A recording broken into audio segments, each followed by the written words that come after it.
Bienvenidos a Galería VIP. Está con nosotros Mario de Leuce, seguro lo conocen por TVC Noticias Ambientales, porque siempre nos ayuda con la agenda astronómica, pero ahora viene en su calidad de astrónomo del Instituto de Astronomía y fundador de Nibiru, la Sociedad Astronómica. Muchas gracias por estar aquí, bienvenido. Gracias a ti por la invitación. Oye, pues hay muchas preguntas que nos hicieron a través de las redes sociales en Facebook y en Twitter, y quisiera empezar como por la parte del génesis para llevar al tema de hoy, que es la astrobiología. ¿Qué es para ti la vida?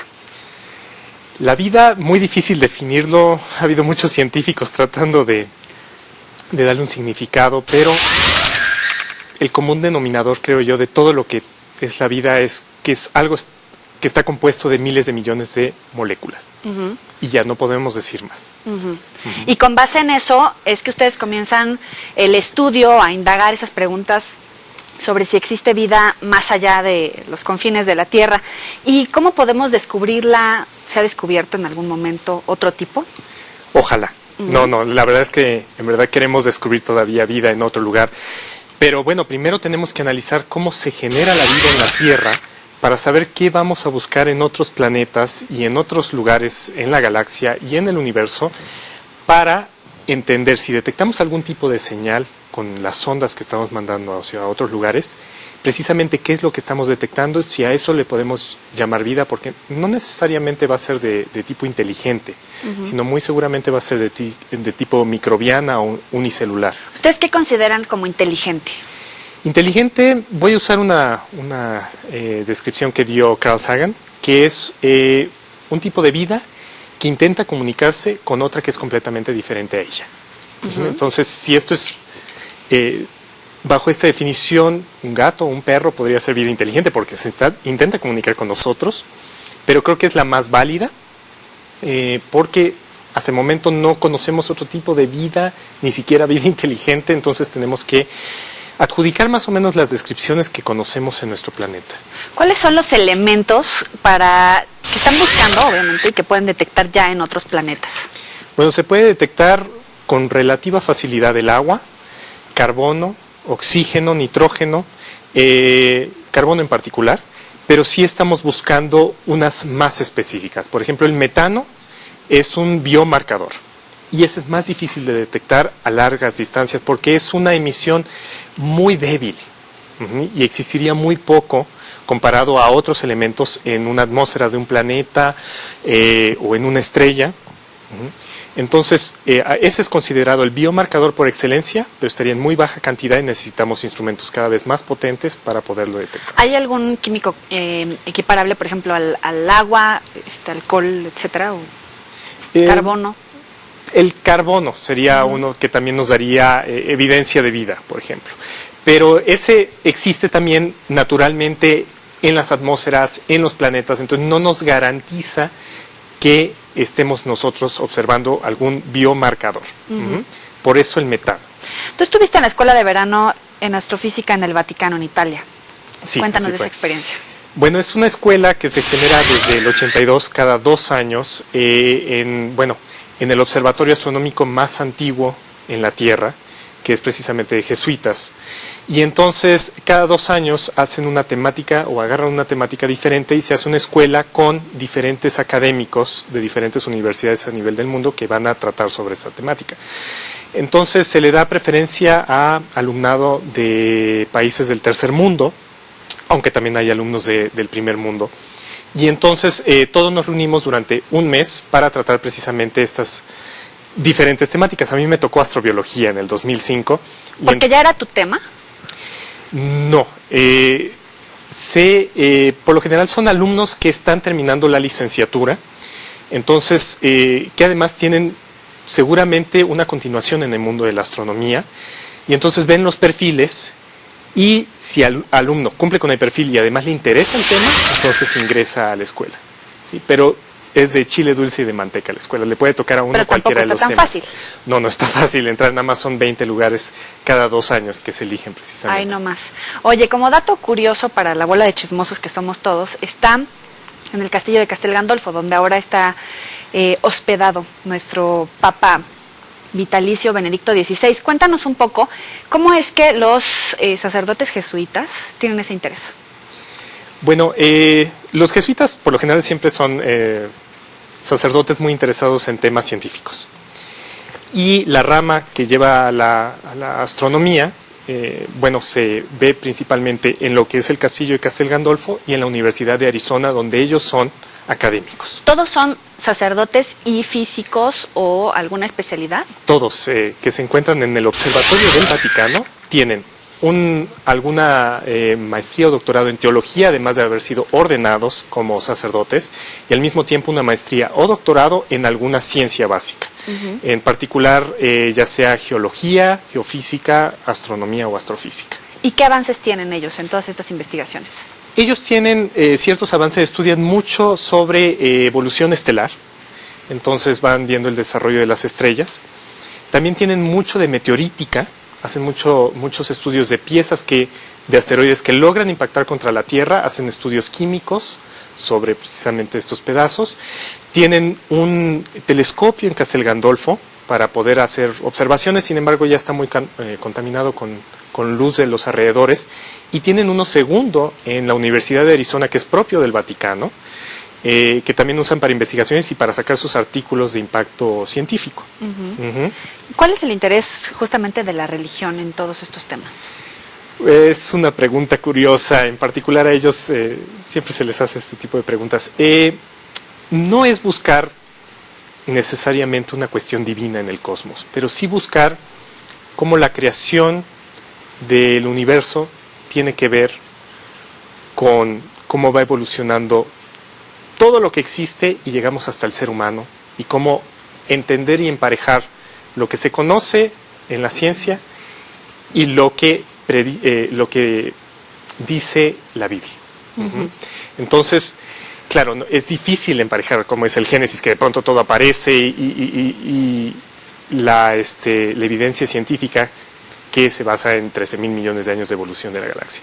Entonces, no trata de emparejarlo precisamente, pero sí darle una explicación que pueda satisfacer a las dos partes.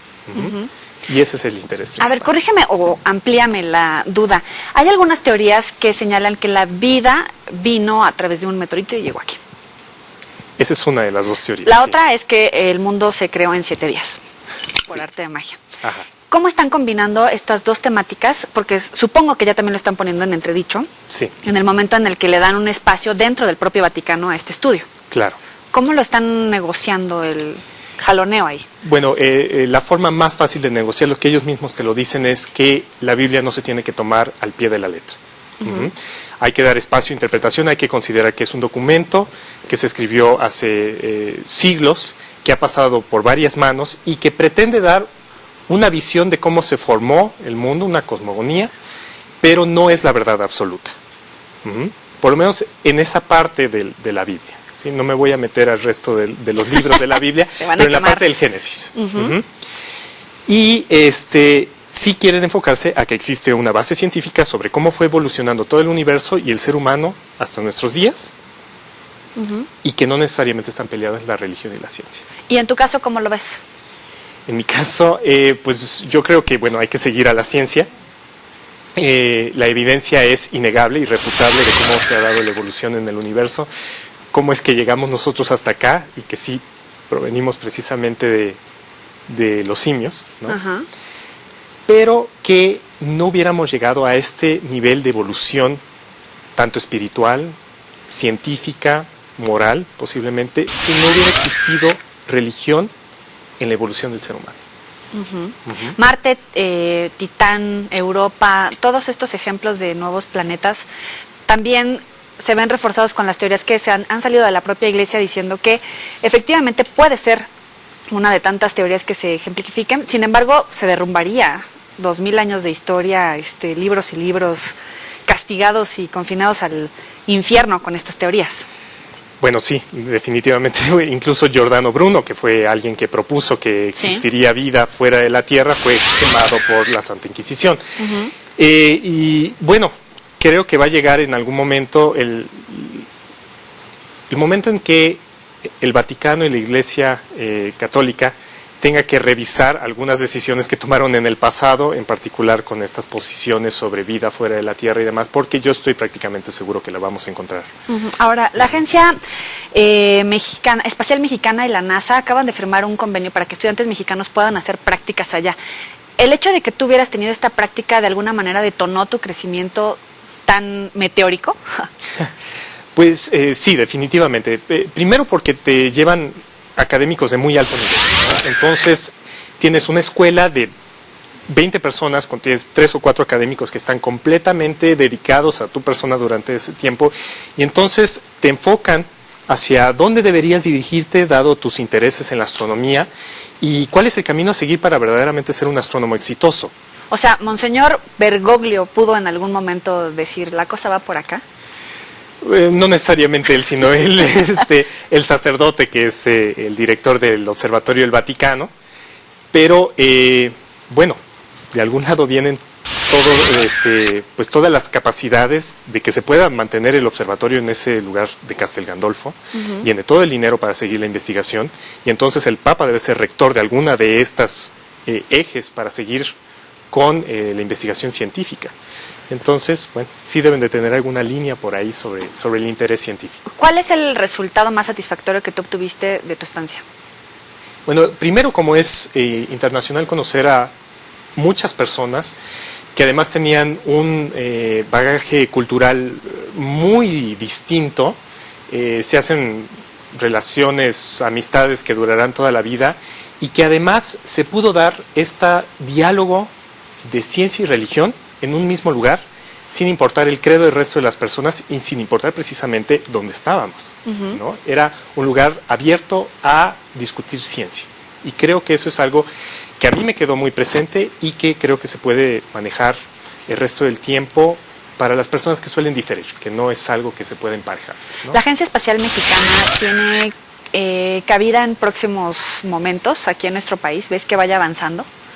Bueno, todavía está empezando, yo creo que sí tiene todavía mucho por avanzar, no necesariamente lanzar a mexicanos a la Luna o tener satélites mexicanos lanzados por esta agencia, pero sí tenemos mucho avance tecnológico en México, en especial en el campo de la industria automotriz. Entonces, si eso lo podemos emparejar con las misiones que se mandan a otros planetas, que son estos carritos como el Curiosity que está en Marte, o otras misiones que están planeadas en aterrizar en la Luna Europa, por ejemplo, de Júpiter y demás, con el conocimiento técnico mexicano para este tipo de instrumentos, creo que tiene mucho futuro la Agencia Espacial Mexicana. Además del presupuesto, etcétera, todos los objetivos que se deben marcar, ¿cuál es ese escalafón que debe de seguir en esta creación de la agencia, a tu parecer?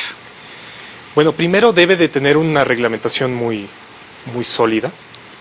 Debe de alejarse de los intereses políticos y sí tener un interés científico muy sólido, vincularse muy bien con los ingenieros y los astrónomos y astrofísicos y geofísicos que existen en el país, para que ellos mismos puedan sugerir qué se puede hacer con la tecnología que tenemos y con el presupuesto que se ha dado, y de ahí ir construyendo poco a poco, con colaboración internacional, cómo podemos como mexicanos tener una presencia en el espacio.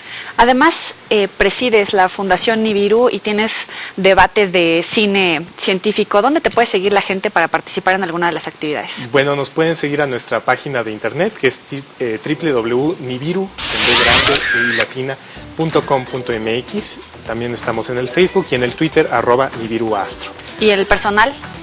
El personal es info@nibiru.com.mx. Ahí me pueden mandar un correo y yo se los contesto inmediatamente. Vamos a hacer una pequeña pausa comercial y regresamos con ustedes. No le cambien.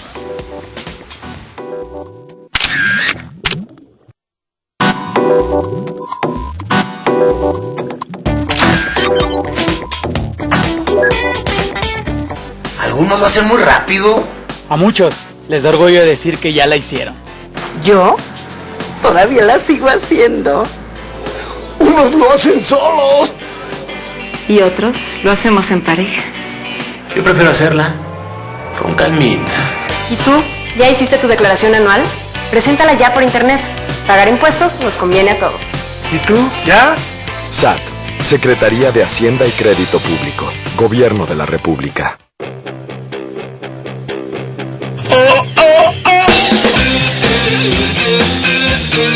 Nuevo Polo GTI con 180 caballos y transmisión DSG de 7 velocidades. Conoce más en pologti.mx. El poder de la innovación. Volkswagen. Das Auto.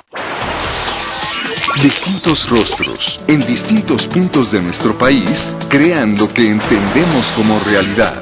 Más educación, menos violencia, de Enrique Vera, el fotógrafo, conductor, locutor. TVCN Ambientales, con Joely Ramírez. Que debajo del Océano Índico fueron hallados los restos de un pedazo de tierra que en algún momento de la historia fue otro continente. TVCN Territorio, con Enrique Muñoz. Ya hay un control de 90% en los incendios. TVC se siente. Queremos consentirte con más emociones. Manda tus comentarios a tvc@tctv.mx.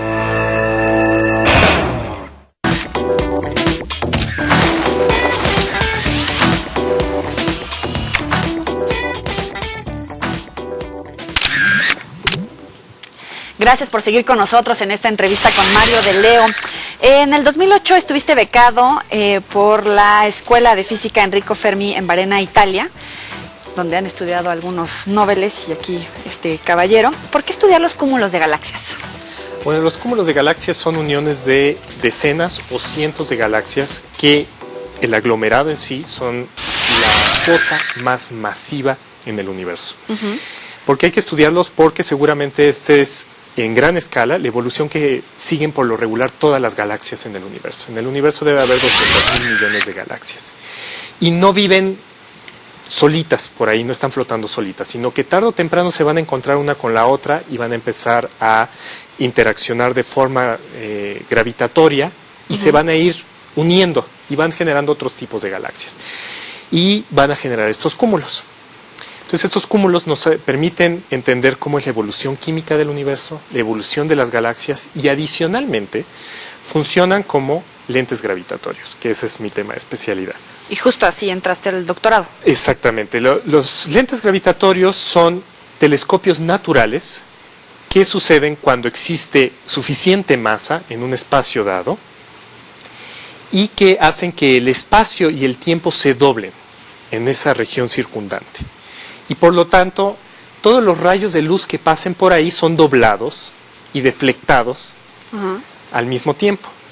Entonces lo que se encontraría directamente detrás de estos cúmulos de galaxias, que nunca los alcanzaríamos a ver porque una galaxia es una cuestión opaca. Y si está directamente atrás algo, pues nunca los alcanzaríamos a ver. Pero sus rayos de luz que pasan rasantes son deflectados hacia nosotros gracias a este efecto de los cúmulos de galaxias. Y podemos nosotros ver los objetos más distantes del universo que nunca alcanzaríamos a ver, amplificados por este efecto de telescopio natural que hacen los cúmulos de galaxias. Entonces alcanzamos a ver los cuerpos que se formaron primero en el universo con mucho mayor detalle y con mucha mayor facilidad. Entonces gracias a este fenómeno podemos nosotros estudiar el universo más antiguo y entender cómo van evolucionando las galaxias, los elementos químicos durante miles de millones de años hasta el día de hoy. ¿Y cuál es tu objetivo de tesis? El objetivo de tesis es precisamente estudiar estas primeras galaxias que se formaron. ¿Cuáles son sus características físicas? ¿Cuántas estrellas se estaban formando en ese entonces? ¿Por qué los alcanzamos a ver en cierta edad del universo, pero no más para atrás? Porque hay como una cortina en el universo que más atrás de cierta edad no podemos alcanzar a ver. Nunca vamos a poder alcanzar a ver el inicio del universo. Entonces, ¿por qué se da esta situación? ¿Cómo evolucionaron la química para que diera los suficientes elementos para tener vida, por ejemplo, en nuestro planeta? Todo eso es parte de mi tesis. El Gran Telescopio de Canarias, ustedes ya están recibiendo algunos resultados. Cuéntanos. Sí, en la tesis, precisamente porque necesitamos observar objetos muy lejanos y muy débiles, necesitamos utilizar cada vez telescopios más grandes que nos permiten ver objetos más débiles. Entonces, el Gran Telescopio de Canarias es el telescopio en el óptico, que es la luz que ven nuestros ojos, más grande del mundo. La UNAM tiene 5% del tiempo, de los gastos, los pagó la UNAM. ¿Por eso lo puede utilizar México? Podemos utilizarlo los mexicanos el 5% del tiempo. Y entonces estamos recibiendo datos de ese telescopio precisamente para estudiar estas primeras galaxias en el universo. Oye, ¿y los resultados del Gran Telescopio mexicano, ustedes cómo lo observan? Bueno, va a ser verdaderamente importante ese telescopio cuando esté funcionando en toda su capacidad. Apenas este semestre han abierto a los científicos el tiempo para que nosotros podamos presentar proyectos y podamos hacer uso del telescopio, pero se están usando 32 de los 50 metros que se pueden alcanzar. Pero cuando se alcancen los 50 no va a haber nada comparable en la Tierra con su potencia y bueno, vamos a ¿Nada comparable en la Tierra? En la Tierra. Con esta potencia del gran telescopio milimétrico. Y entonces ya podremos nosotros estudiar todavía con mayor precisión estas primeras galaxias. Por ejemplo, es una de las muchas cosas en las que se puede utilizar. ¿Cuál es la primera galaxia? O de las primeras galaxias, pues, para no... Bueno, cada vez se encuentran galaxias más lejanas, por lo tanto más primerizas, y esto depende mucho de tener telescopios cada vez más potentes. Pero ahorita andan más o menos hace 10.000 millones de años. Incluso todavía más, déjame corregir eso, hace 13.000 millones de años. Y el universo se fundó, se creó hace 13.700 millones de años. Entonces ya estamos viendo 700 millones de años después de la gran explosión. Pero cuando tengamos instrumentos más potentes, vamos a seguir viendo cada vez más profundo en el universo y vamos a descubrir galaxias más viejas. Oye, eres muy joven, supongo que en algún momento tuviste vida más allá de las estrellas y te divertías aquí con los seres humanos comunes y corrientes como yo. ¿Cuál es la primera interrogante que te llevó de niño a dirigir tu vida a estas investigaciones? No sé si necesariamente fue un interrogante, sino fue un amor hacia los planetas. ¿Pero por qué? ¿Qué viste, pues? Muy posiblemente gracias a mis padres que siempre tenían, por ejemplo, alguna revista interesante, con diagramas bonitos o algún póster de los planetas, que fue como me llevó el interés a conocer sus nombres, sus lunas, cuáles tenían anillos, cuáles no, cuál era el más raro de todo el sistema solar y demás. Y eso derivó a mi interés hacia la física. Entonces, pues creo que es un camino natural, ¿no? Pero que van abriendo precisamente, a mi gusto, la familia. Ok, oye, y en las proyecciones que haces de películas, ¿cómo estás tratando de acercar la ciencia a la gente? Porque a veces tenemos interés y no sabemos a quién preguntarle, a dónde acercarnos, que puede ser divertida, etcétera. Bueno, hacemos proyecciones de películas que tienen un contenido científico en el Instituto de Astronomía cada 15 días, ahí en Ciudad Universitaria, y tratamos de elegir ciclos que tengan una temática en particular con un tema científico que las ligue a todas. Entonces proyectamos, digamos, 2001 Odisea en el espacio. Y entonces invitamos a un académico que sabe sobre ciencias espaciales y que nos pueda hablar de la veracidad o de la falsedad de los temas que toca la película que tienen que ver con la ciencia. Entonces, si en verdad podríamos tener un monolito en la Luna, si no hay sonido en el espacio, si las sombras de la nave espacial están bien documentadas en la película, porque no existe, por ejemplo, las sombras en el espacio. O sea, si eres fan de la Guerra de las Galaxias y esas cosas. De todo lo que sea ciencia ficción, sí. Entonces tratamos de acercar a los científicos. ¿Tienes tu espadita? No llego a tanto. Todavía no me gustan los disfraces. ¿Algo así? ¿Videojuegos? Videojuegos, sí. Eso sí, lectura de ciencia ficción, toda la que quieras. A ver, recomiéndanos alguno. Bueno, pues tienen que empezar con 2001 Odisea en el espacio, El fin de la infancia de Arthur C. Clarke, que es el mismo autor de 2001. Son buenos libros para empezar. ¿Cómo se llama esta serie de puro científico ñoño? La de Big Bang. Sí, podría ser un personaje de esos, ¿no? ¿La ves? Sí, la veo porque además le dan justo al clavo porque somos muchos como los personajes que se presentan en esa serie. ¿Y sí le atinan?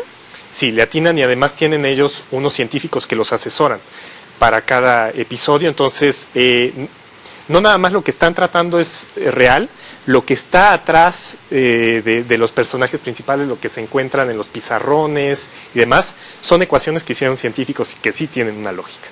Bueno, si tú las entiendes, ya, perteneces a ese grupo. A ver, en redes sociales te preguntan, Fer de la Selva, dice, ¿cuál podría ser su más grande sueño? ¿Viajar al espacio, descubrir una estrella o tal vez trabajar en la NASA?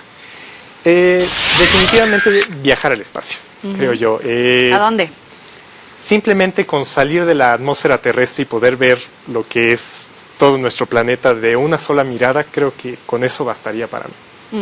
¿Soñaste con ser astronauta o algo así? Sí, pero me mareo muy fácilmente con 2 vueltas sobre mi propio eje, ya estoy mareado, entonces no creo que alcanzaría yo a ser astronauta, pero pues ya hay empresas que en unos años nos van a permitir salir de la atmósfera y observar el planeta Tierra. ¿Qué tan difícil es alcanzar uno de estos lugares en la NASA, como mexicano, en tu caso, por ejemplo? Sí, bueno, son muy complicados, nada más 2 mexicanos Sí. o con orígenes mexicanos han logrado hacerlos. Tiene que tener una excelente trayectoria en ingeniería más que en una ciencia dura como sería la astronomía o la astrofísica, principalmente son ingenieros, y tiene que tener un gran conocimiento, una gran condición física. ¿La tienes? No sería mi caso, definitivamente. Hay que hacerle al ejercicio. Pero bueno, por eso es muy loable el trabajo que han hecho los astronautas mexicanos. Oye, a ver, te pregunta Elizabeth, ¿cuántos estudiantes mexicanos aparte de ti han logrado llegar, supongo que al Vaticano? ¿Cómo lo hiciste y tus satisfacciones? Bueno, afortunadamente cada año que se abre la Escuela del Vaticano, 1 o 2 mexicanos, por la calidad de la física que se está dando en México, acaban seleccionados para ir a la escuela. Lo que sí se requiere es que tengan mucha perseverancia en el área de la física, que tengan ya una tradición de haber impulsado la física en su país de alguna forma y que se vea que además van a tener un futuro en la astronomía. Oye, por último, ¿la burocracia en la UNAM en algún momento se disipa, por ejemplo, para estudiantes de doctorado, como en tu caso? Sí. Yo soy Puma, no se me ofendan. No, sí, definitivamente. Nosotros lidiamos con muy poquita burocracia, prácticamente nos dejan siempre a nuestros estudios, a la investigación, y tenemos gente además que nos apoya mucho en los mismos institutos para cumplir esto de la forma más expedita posible. Entonces, sí. Vamos a la sección de los 7 pecados. Por favor, diviértete.